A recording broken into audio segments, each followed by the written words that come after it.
श्रीमद् भगवद गीता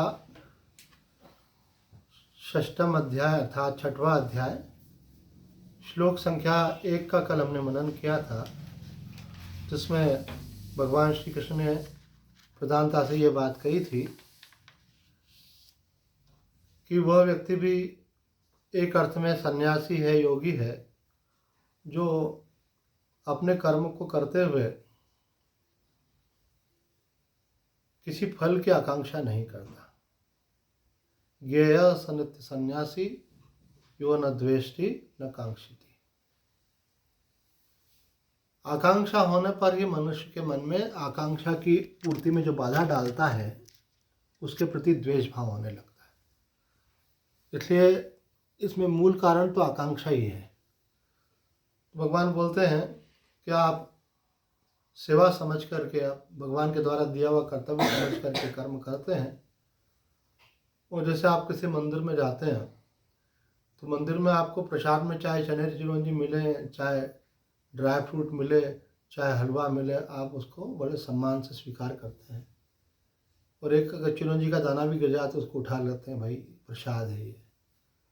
तो उसी प्रकार से आप जो कर्म करते हैं तो भगवान आपको जो परिस्थिति के रूप में फल देते हैं, तो जैसा भगवान दे उसमें संतुष्ट रहे।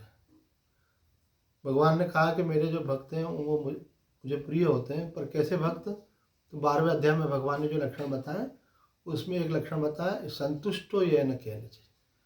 किसी भी परिस्थिति में वो संतुष्ट रहते हैं। शिकायत जो है ये बताती कि हमको भगवान के प्रति अभी समर्पण नहीं है। शिकायत ये बताती कि भगवान के विधान को हम स्वीकार नहीं कर रहे हैं। और समर्पण ये बतलाता है कि जो कर रहे हैं वो हमको स्वीकार है। तो वह स्वीकार भाव जहाँ होता है वहाँ अवभाव होता है, धन्यता का भाव होता है कि भगवान लाखों से आपने हमको अच्छा रखा है, आपकी बड़ी कृपा है।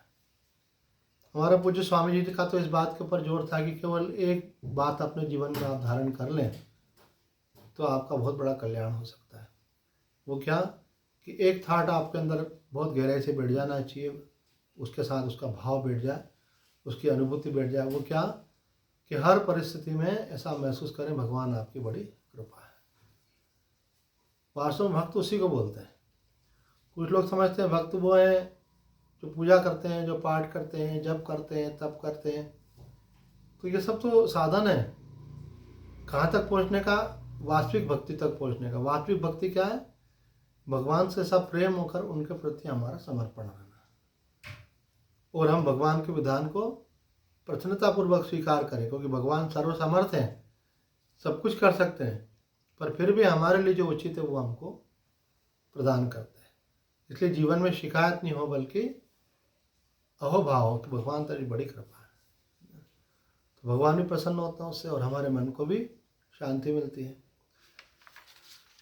पहले कहा कि भाई वो व्यक्ति एक प्रकार से सन्यासी ही है, योगी ही है, जो कर्मों को करते हुए मन में कोई कामना नहीं रखता है। फिर यहाँ दूसरे श्लोक में भगवान कहते हैं ये योगी और सन्यासी का क्या अंतर है? यम संन्यासमिति प्राहुर योगम तम विद्धि पांडव नया संन्यस्त संकल्पो योगी भवति कश्चन। श्लोक का अर्थ है, पांडुपुत्र, जिसे संन्यास कहते हैं उसी को तुम योगी जानो, क्योंकि संकल्पों का संन्यास अर्थात त्याग किए बिना कोई योगी नहीं हो सकता। अर्थात भगवान यहाँ बता रहे हैं, फिर से वही बात अन्य प्रकार से करें। पहले निष्काम कर्म योगी को सन्यासी बताया, अब यहाँ पे भगवान वही बात अन्य शब्दों में कह रहे हैं कि सन्यासी या योगी तुम उसको जानो जिसने संकल्पों का त्याग कर दिया है।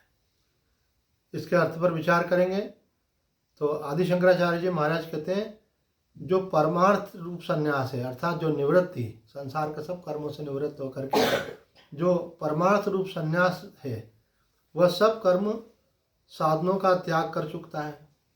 इसलिए सब कर्मों का और उनके फल विषयक संकल्पों का, जो कि प्रवृत्ति के हेतु काम के कारण है, त्याग करता है। और कर्मयोगी भी कर्म करता हुआ फल विषयक संकल्पों का त्याग करता है। इस प्रकार दोनों में समानता है। सन्यासी क्या करता है भाई? वो मूल के सहित, अर्थात आप न रहेगा बांस न बजेगी बांसुरी। तो कर्म ही नहीं करेंगे तो कर्म के फल की इच्छा भी क्यों पैदा होगी। तो वो कर्मों का स्वरूप से त्याग कर देता है, साधु बन जाता है, सन्यासी बन जाता है। और फल की आकांक्षा तो तब हो जब कर्म करे। अब कर्म ही नहीं कर रहा तो आकांक्षा भी उसके अंदर नहीं है। तो वो कर्म और कर्म फल दोनों का त्याग कर देता है। दोनों के मूल में क्या थी, कोई कामना होती है तो आदमी कर्म करता है, ये क्रम है। पहले कामना आती है, फिर कर्म करता है, फिर कर्म फल उसको प्राप्त होता है। कर्म फल के रूप में उसकी कामना पूरी होती है, उसका उपभोग करता है, संस्कार बन जाता है, फिर से कामना उठती है ना। जैसे आपने आज हलवा खा लिया तो आपकी कामना शांत हो गई, लेकिन फिर वो कामना उठेगी, अरे बहुत दिन हुए फिर से खाया नहीं, आज हलवा खाएं। तो उसके लिए फिर आप क्या प्रयत्न करेंगे, फिर उसके लिए सामग्री लेकर के आएंगे, धन पहले व्यवस्था करेंगे, फिर सामग्री लाएंगे, कर्म करेंगे, और फिर फल स्वरूप से आपका वो वापस से हलवा मिल गया। फल हलवा मिल गया, आपने हलवा खा लिया। तो कामना, कर्म और फिर भोग, ये जो है चक्र बन जाता है। कामना से फल की प्राप्ति होती है, फल के भोग से फिर से कामना उत्पन्न होती है। इस दुष्चक्र में जीव बंधा रहता है। तो बोलते भाई कामना का त्याग कर दो। तो बोले भाई कामना का तो त्याग करना चाहते हैं, लेकिन कर्म करते हैं तो कभी कामना उत्पन्न हो जाती है, हमने काम किया तो उसके बदले में हमको यह सुख मिलना चाहिए। तो इसलिए सन्यासी इसलिए बन जाता है, व्यक्ति न करेंगे काम, न फल की इच्छा होगी, न स्त्री साथ होगी, न वासना उत्पन्न होगी, न धन का संग्रह करेंगे, न भोग की इच्छा उत्पन्न होगी। तो वो सबका त्याग कर देता है, घर का त्याग कर देगा, परिवार का त्याग कर देगा। क्यों? वो कहता है इसके बीच को ही खत्म कर। कर्मयोगी एक स्टेप अन्य है उसकी। वो कहता भाई समस्या क्या है, समस्या स्त्री नहीं है, समस्या घर नहीं है, समस्या पैसा नहीं है, समस्या क्या है, समस्या कामना है, उसमें जो आसक्ति है वो बाधा है। तो कर्मयोगी क्या करता है, कर्म तो करता है, सेवा के भाव से करता है, और फल की आकांक्षा नहीं करता है। जो प्राप्त हो जाता है उसको प्रसाद समझ करके ग्रहण करता है। तो कठिन है भाई कि आप उस व्यवहार को तो करो, लेकिन उसमें लिप्त मत हो। तो दोनों के अंदर एक बात समान हो गई, दोनों ने संकल्पों का, कामना के संकल्प का त्याग कर दिया कि ये कामना मेरी पूर्ति हो, ऐसा संकल्प उनके अंदर नहीं है, इसलिए दोनों समान हो गए। भगवान कहते हैं नया संन्यस्त संकल्पो योगी भवति कश्चन। जिसने संकल्पों का त्याग नहीं किया है वो कोई भी व्यक्ति योगी नहीं हो सकता। इसको शंकराचार्य समझाते हैं, जिसने फल विषयक संकल्पों का यानी इच्छाओं का त्याग न किया हो, ऐसा कोई भी कर्मी योगी नहीं कहा जा सकता। अर्थात ऐसे पुरुष का चित्त समाधिस्थ होना संभव नहीं। क्यों? क्योंकि फल विषयक संकल्प ही चित्त के विक्षेप का कारण है। समाधि में ऐसा नहीं है कि आपको कोई विधि मालूम पड़ गई तो आप समाधि लगा लोगे। समाधि तो तब लगेगी जब आपके चित्त में विक्षेप नहीं हो, और विक्षेप का कारण क्या होता है, कामना। तो कोई कामना हमारी पूरी नहीं होती तो हमारे सबकॉन्शियस में उसकी वेदना बनी रहती है, उसकी चिंता बनी रहती है, उसके कारण मन में बेचैनी बनी रहती है, और वो हमारा अवचेतन में बैठी रहती है, ऊपर से दिखता नहीं है। तो वो ऊपर से ऊपर ऐसा दिखता है आदमी सब कुछ कर रहा है, लेकिन अंदर से वो अशांत रहता है। क्यों अशांत रहता है? क्योंकि उसमें कोई मन में इच्छा रहती है वो पूरी नहीं हो रही है, और धीरे धीरे उसके चेहरे पे आ जाती है वो, धीरे धीरे उसके सारे व्यवहारों में आ जाती है वो। छोटा बच्चा जैसा खिला हुआ फूल रहता है ऐसा दिखता है। बड़े लोग क्यों नहीं दिखते भाई? क्योंकि उनके मन में बहुत सारी बातें बैठी हुई हैं, ये कब होगा, कैसे होगा, होगा नहीं होगा, अरे ये तो हो ही नहीं रहा है। तो ये जो बातें उसके अंदर रहती हैं ये उसके मन की प्रसन्नता को छीन लेते हैं, और मन की प्रसन्नता जो है वो चेहरे पे आती है। Face is the index of heart. आपके दिल में अगर कोई बेचैनी बनी है, अशांति बनी है, तो वो आपके चेहरे पर आ जाती है। वो बच्चे के मन में कोई इच्छा नहीं रहती तो वो कैसा, उसकी मुस्कुराहट बड़ी आनंद देने वाली होती है, ऐसा लगता है जैसे भगवान ही मुस्कुरा रहा है उसके अंदर। तो वो भगवान है क्या? आप कोई शैतान है क्या? बोले आप भी भगवान हो, और शैतान आपको एक कामना ने बना रखा है। ये आपने जो अपने शर्त लगा दी ना, हमारा जीवन सशर्त चल रहा है कि भगवान ऐसा हो तो मैं सुखी हूँ। भगवान बोलते हैं वैसे ही हो जाओ ना, बोलो नहीं नहीं वैसे सुखी नहीं होऊंगा, मेरा ऐसा हो जाए तो सुखी होऊंगा। तो आपकी शर्त ने आपके आनंद को ढक रखा है। तो यहाँ आदि शंकराचार्य जी महाराज कह रहे हैं ऐसे पुरुष का चित्त समाधिस्थ होना संभव नहीं। समाधि ही समाधान है, पूर्ण समाधान की अवस्था है। तो बोले किसका चित्त समाधान को प्राप्त नहीं हो सकता? क्योंकि फल का संकल्प ही चित्त के विक्षेप का कारण है कि ये कब होगा, मेरा मकान कब बनेगा, मेरे पास गाड़ी कब आएगी, मेरे बच्चे की शादी कब होगी, मेरी नौकरी कब लगेगी, मेरा ट्रांसफ़र कब होगा, है ना। कोई भी चीज़ मन में हो सकती है। आपका मन का आग्रह आपको अशांत करता है। आपको अपना कर्म करना है और भगवान पर छोड़ देना है। राजी हम उसी में जिसमें तेरी रजा है। यहाँ तक कि अगर बीमार भी है तो ये नहीं सोचना चाहिए कब ठीक हो जाएंगे। भाई ठीक है, डॉक्टर के पास जाओ, दवाई लो, है ना, होना होगा तो हो जाएगा। अब क्या, अपना उपाय तो कर ही सकते हो और कुछ नहीं कर सकते।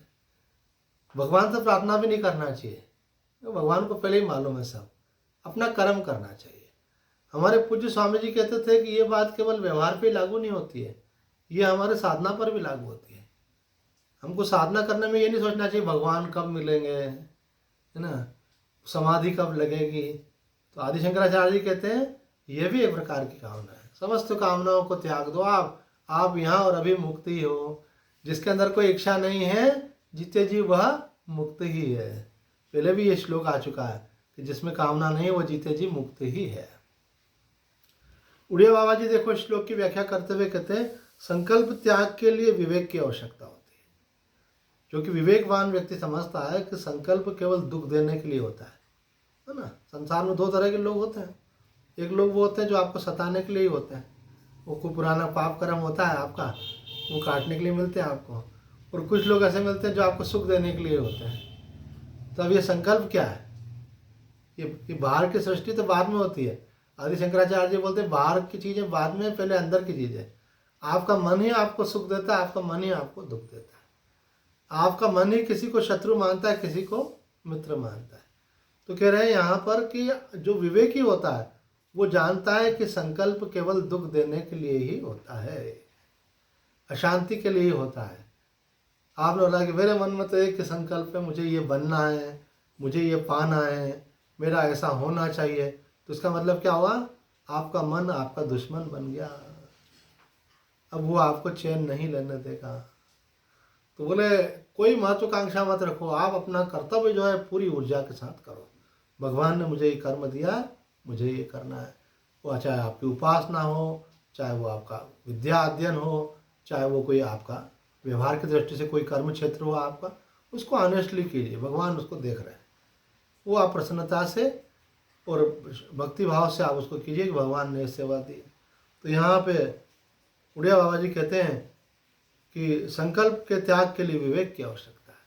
बोले ना समझ लोग तो संकल्प करते हैं, ये कर लूँ, वो कर लूँ, ये पालूँ, वो पालूँ। और विवेकी बोलता है हम कोई संकल्प नहीं करते।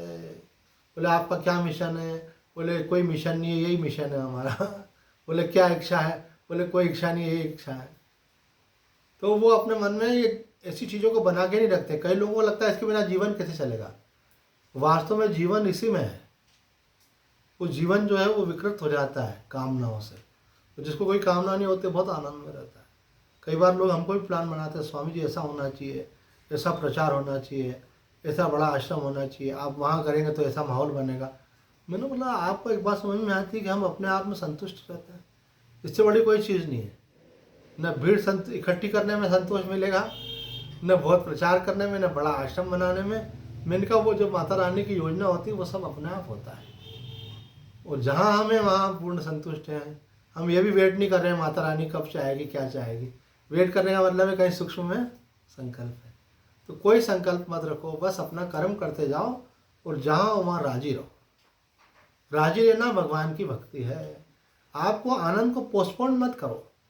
कई लोगों ने शर्त लगा रखी है, इससे आनंद पोस्टपोन हो जाता है। ऐसा हो जाएगा तो मज़ा आएगा। अब जब तक वो हो जाए तब तक के लिए आपने आनंद को पोस्टपोन कर दिया। आनंद तो यहाँ और अभी है, स्वीकार भाव में जीना है। तो कह रहे विवेकी व्यक्ति जो है वो संकल्प का त्याग कर सकता है। और वैराग्य जो है निष्काम कर्म से होता है। ये एक बहुत महत्व की बात है कि आदमी जो कर्म करता है ना, उसमें जो कामना रख के कर्म करता है तो कामना उसको संसार में बांधती है और उसको वैराग्य नहीं होने देती है। वो कामना पूर्ति होती है तो उसको और अधिक कामना होती है, और पूर्ति होती है तो और अधिक कामना होती है, सुख मिलता है तो और सुख की कामना होती है। तो वो आदमी संसार में फंसा ही रहता है। पर जब निष्काम कर्म करता है, बोले भगवान ने सेवा दी मैं कर रहा हूँ, तो उसको धीरे धीरे कर्म से अपने आप उपरामता आ जाएगी। कुछ पाने की इच्छा तो है ही नहीं उसके अंदर, तो उसको संसार से धीरे धीरे मन हटेगा, परमात्मा में लगने लगेगा। संसार का व्यवहार उतना ही करेगा जितना शरीर निर्वाह के लिए आवश्यक, उससे अधिक नहीं करेगा। बोले क्या मतलब है? तो यहाँ बोल रहे हैं वैराग्य निष्काम कर्म से होता है। वास्तव में ध्येय तो वैराग्य ही है। तो ये सबसे महत्व की चीज़ है। जब तक आपको संसार में आसक्ति रहेगी तब तक आप किसी भी साधना के मार्ग में आगे नहीं बढ़ सकते, क्योंकि मन तो लगा हुआ संसार में।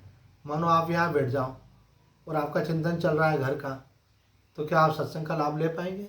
नहीं ले पाएंगे। क्यों? आपका मन संसार में। तो आपका मन जब सत्संग में होगा तब लाभ मिलेगा आपको। अब मन सत्संग में कब आएगा?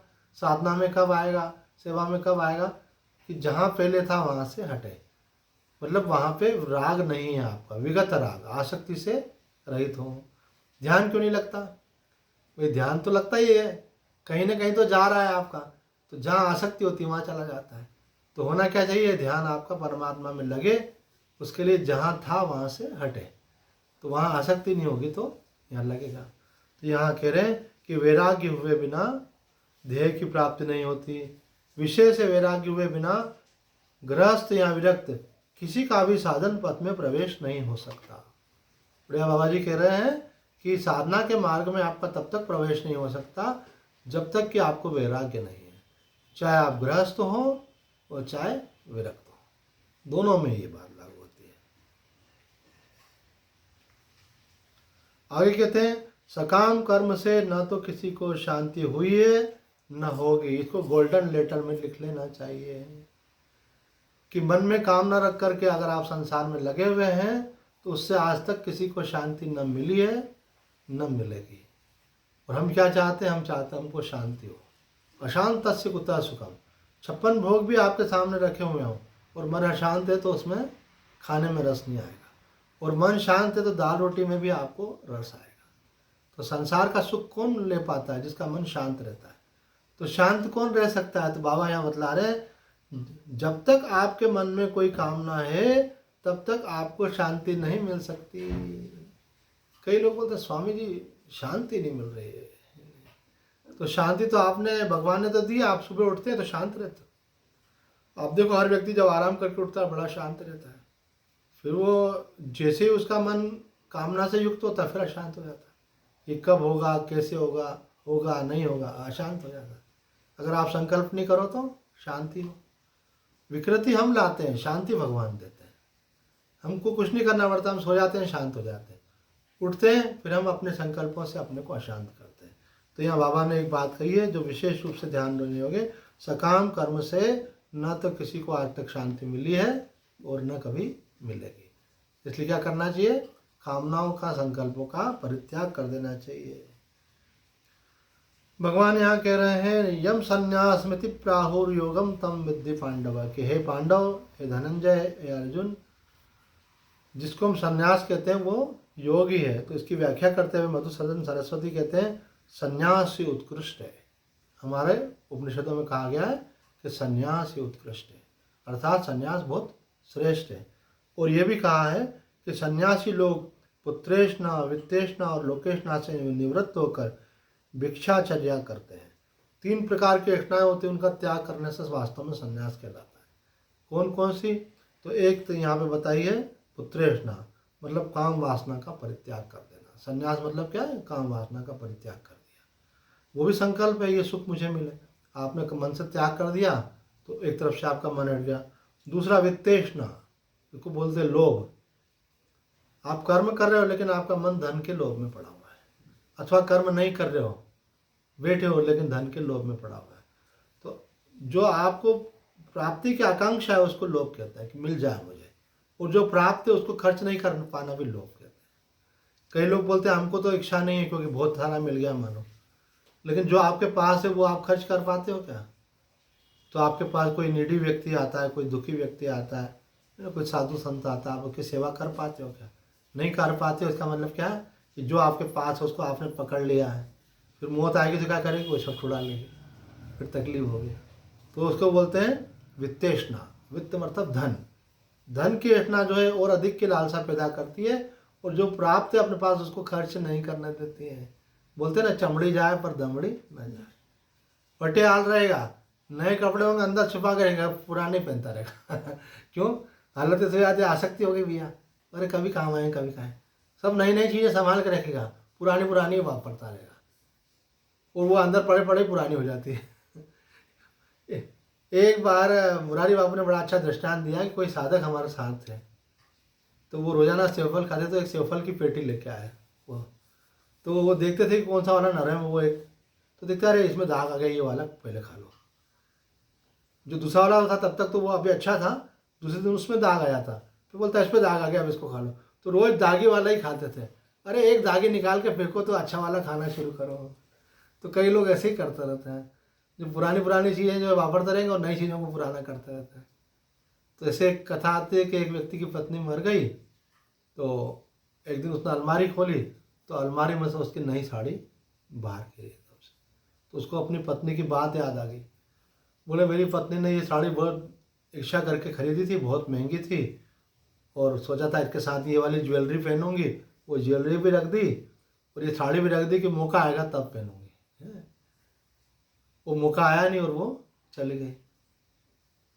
तो बोले मैं भी तो वही कर रहा हूँ जो मेरी पत्नी करती है, जो अच्छी चीज़ें उन सबको तो संभाल संभाल कर रख दिया, और जो ऐसी हैं कचरी टाइप की, बोले उनको वापर रहा हूँ। बोले उस दिन से मैंने अच्छी क्रॉकरी भी निकाल ली, अच्छे सामान भी निकाल लिए, कि ज़िंदगी का क्या भरोसा।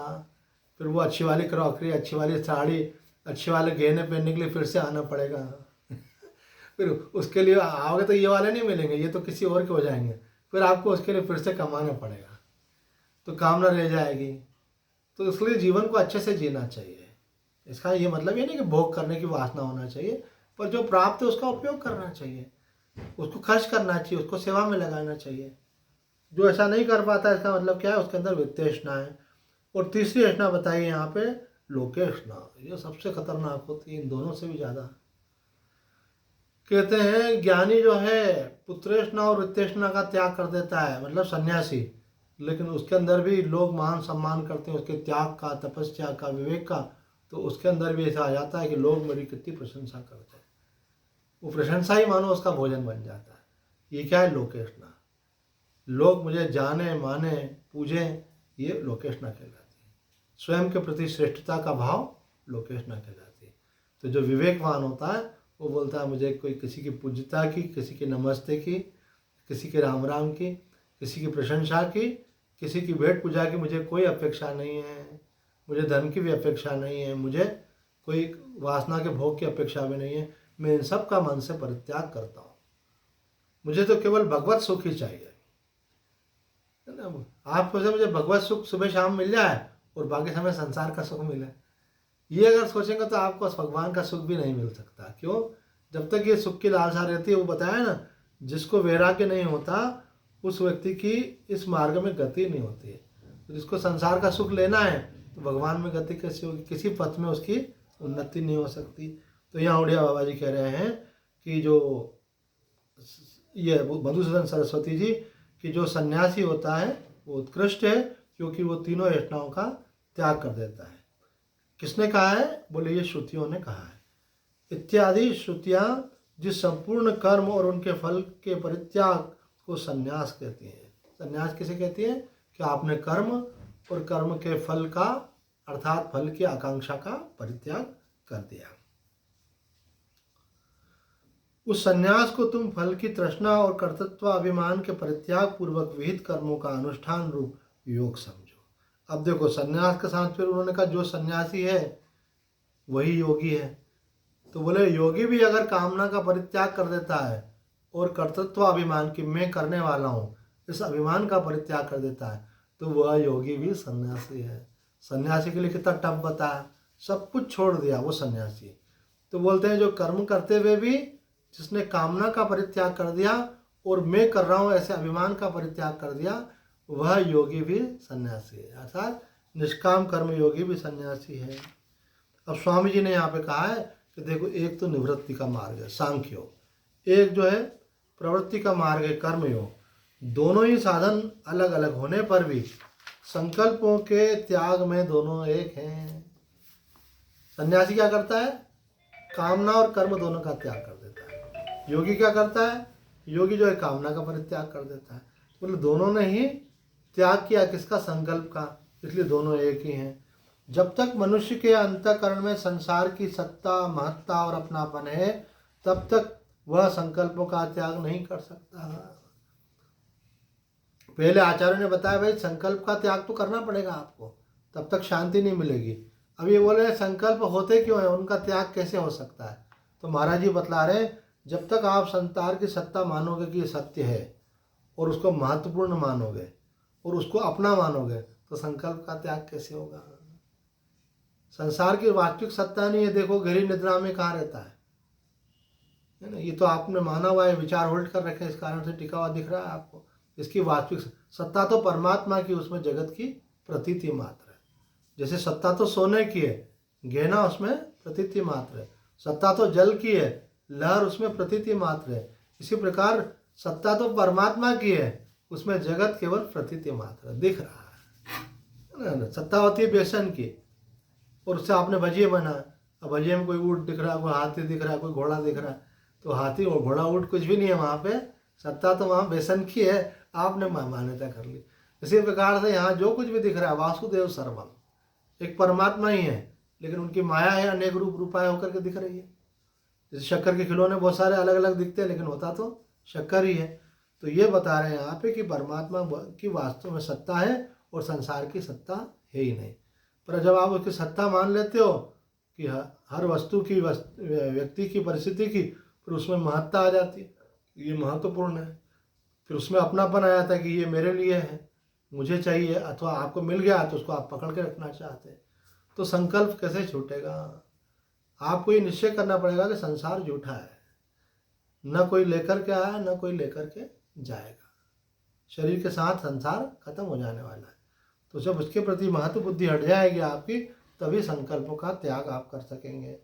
संकल्पों का त्याग किए बिना मनुष्य ज्ञान योगी, हठ योगी, ध्यान योगी, कर्म योगी, भक्ति योगी आदि कोई सा भी योगी नहीं होता, प्रत्युत भोगी होता है। बहुत बड़ी बात बोल दी है कि आप चाहते हो कि आप योगी बने, तो योगी बनने के लिए आपको संकल्पों का त्याग करना पड़ता है। संसार को सत्ता मत दो, उसको महत्व मत दो। ऐसे एक लड़के ने दूसरे लड़के से बोला, कुछ ऐसा कटु शब्द बोल दिया। फिर बोला मैं सॉरी, मेरे को नहीं बोलना चाहिए ऐसा, आपको मेरी बात का बुरा तो नहीं लगा, है ना? पहले मानो कटु वचन बोले, फिर क्या बोलता, मेरी बात का बुरा तो नहीं लगा। लेकिन वो व्यक्ति विवेकी था जिसको कटु वचन बोले थे। उन्होंने कहा मैंने आपकी बात को महत्व ही नहीं दिया, आप चाहे मुझे बोलो, चाहे अपने शब्द वापस लो, मुझे उससे कोई फर्क नहीं पड़ता। हमारे माता जी बोलते थे कि हाथी चले बाजार और कुत्ते भूखे हजार। तो कुत्ते के भोगने की परवाह करता है कि हाथी चलता है अपनी मस्ती में। जैसे आपको दुनिया में रहना है, आप अपना विवेक पूर्वक अपने कर्तव्य कर्म में लगे रहो। दुनिया वाले तो बोले सब तरह तरह के लोग कुछ भी बोलेंगे, उनकी परवाह मत करो। अगर उनकी परवाह करोगे तो भगवान की परवाह कौन करेगा? आपको तो भगवान की परवाह करनी है। तो यहाँ कह रहे हैं कि जब तक आप संकल्पों का त्याग नहीं करेंगे, तब तक आप किसी भी प्रकार के योगी नहीं बन सकते।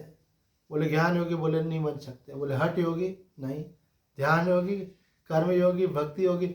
यदि कोई भी योग में आपको प्रवेश करना है, तो पहले आपको मन में जो बैठा हुआ कि ऐसा होना चाहिए।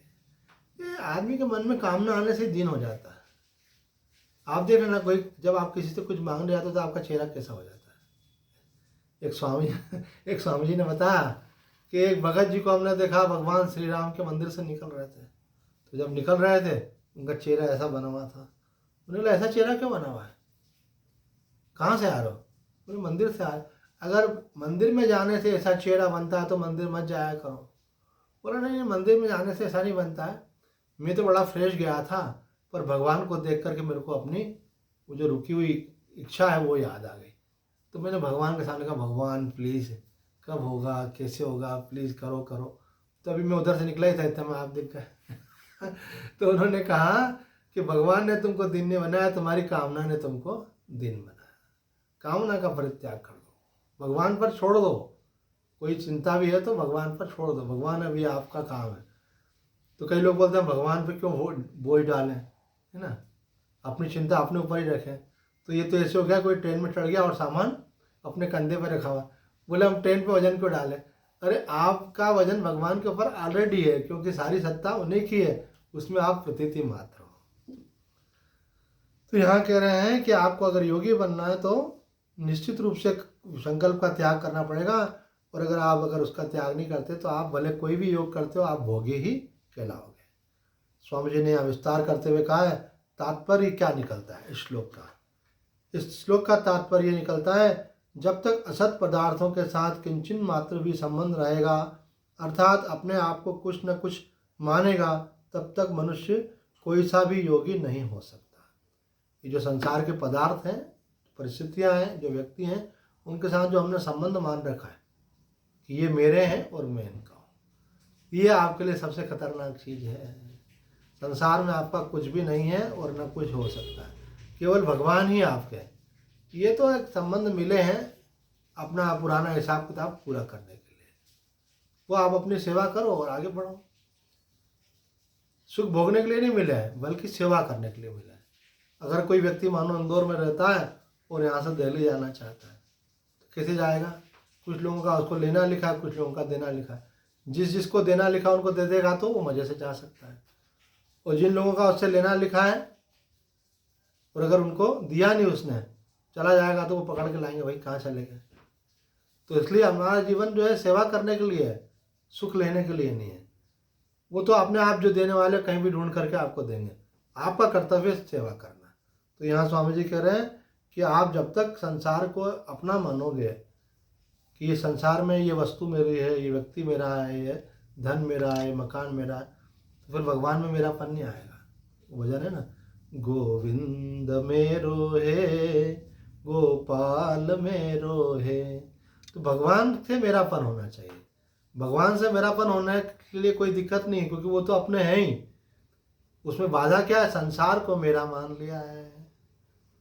आपके मन में जो ऐसा शहद होता है ना, रस, मीठापन संबंधों का, उसको बोलते हैं मधु। मधु मतलब मिठास।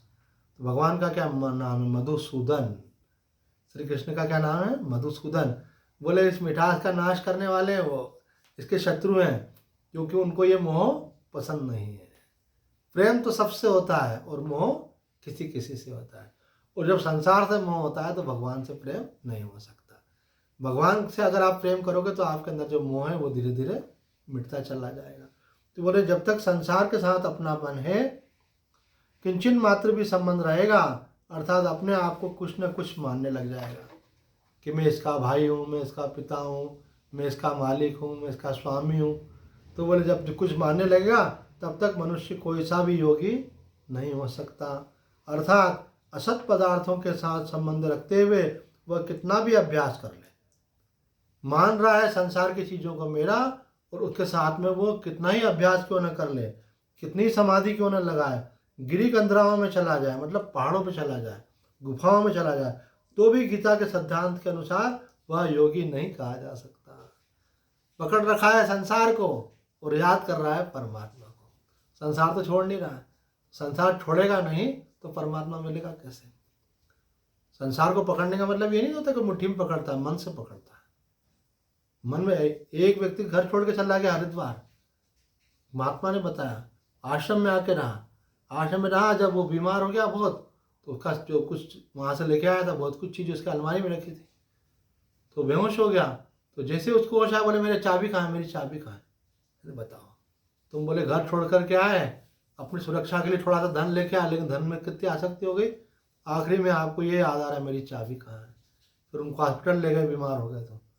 तो बोले चाबी कहाँ, बोले चाबी आपके पास तकिए के पास ही रखे, आप देख लो, ये आप चिंता मत करो ऐसे। पर उसका मन किस में चला गया, धन में चला गया। बहुत खराब स्थिति होती है। एक माता जी मुझे बोले कि स्वामी जी मेरी माँ जो है, मेरे भाई लोग बहुत करोड़पति हैं, तो वो हर महीने उनको माता जी को 20-40 हज़ार रुपये देते। एक भाई 20 देता, 20,000, उनका खर्चा कुछ भी नहीं, तो वो अलमारी में इकट्ठे करती जाती रुपये। फिर किसी महीने भाई पैसे नहीं देते ना, तो बोलते मम्मी आपको क्या करना और चाहिए क्या, आपको जितने चाहिए 5 लाख 10 लाख 20 लाख वो देते हम, पर बताओ तो सही काहे के लिए चाहिए। बोले तू ज़्यादा बातें मत करा कर, तेरे 20-20 हज़ार चुपचाप दे दिया कर तू तो। और वो जब चले जाते अलमारी में से निकाल के फिर गिनती ऐसे गड्डियाँ और फिर जमा देती। फिर वो थोड़ा सा दिन में जब थोड़ा आराम कर लेती फिर देखती एक बार, तो बोले पता नहीं उनको क्या हो गया, बार बार रुपये निकालती है और गिनती है। उनकी गति बिगड़ गई उनकी। बोले नहीं स्वामी जी वो गुरुद्वारे भी जाती हैं, वो सुमिरन भी करती हैं, पर उनका ऐसा हो गया। इसलिए संसार को पकड़ के रखोगे और कितना ही सुमिरन करोगे। कई बार तो सुमिरन ही आदमी इसलिए करता है कि वो गड्डियाँ आती रहना चाहिए। अब ये तो आप ये है कि भगवान से भी माया ही मांग रहे हो और भगवान से भी ये बोलते भगवान इसकी सुरक्षा बनी रहे, तो ये बहुत खतरा होता है। तो स्वामी जी कह रहे हैं कि आप चाहे समाधि लगा लो, चाहे गिरी कंदराओं में चले जाओ, तो गीता के अनुसार वह व्यक्ति योगी नहीं हो सकता है जिसने संसार को पकड़ रखा है। संसार को छोड़ोगे तो परमात्मा मिलेगा। स्वामी जी कहते हैं कि मीराबाई का भजन सुनो आप। मीराबाई का कहते हैं मेरे तो गिरधर गोपाल दूसरा न कोई। तो स्वामी जी बोलते हैं गिरधर गोपाल तो आपके हैं ही, केवल इस पर ध्यान दो कि दूसरों न कोई। किसी को आप अपना मानोगे तो परमात्मा से विमुख हो जाओगे। तो आज इतना ही कहकर अपनी वाणी को विराम देते हैं। ओम पूर्णमदः पूर्णमिदं पूर्णात् पूर्णमुदच्यते पूर्णस्य पूर्णमादाय पूर्णमेवावशिष्यते। ओम शांति शांति शांति। हरि ओम तत्सत्। बाकी सब कब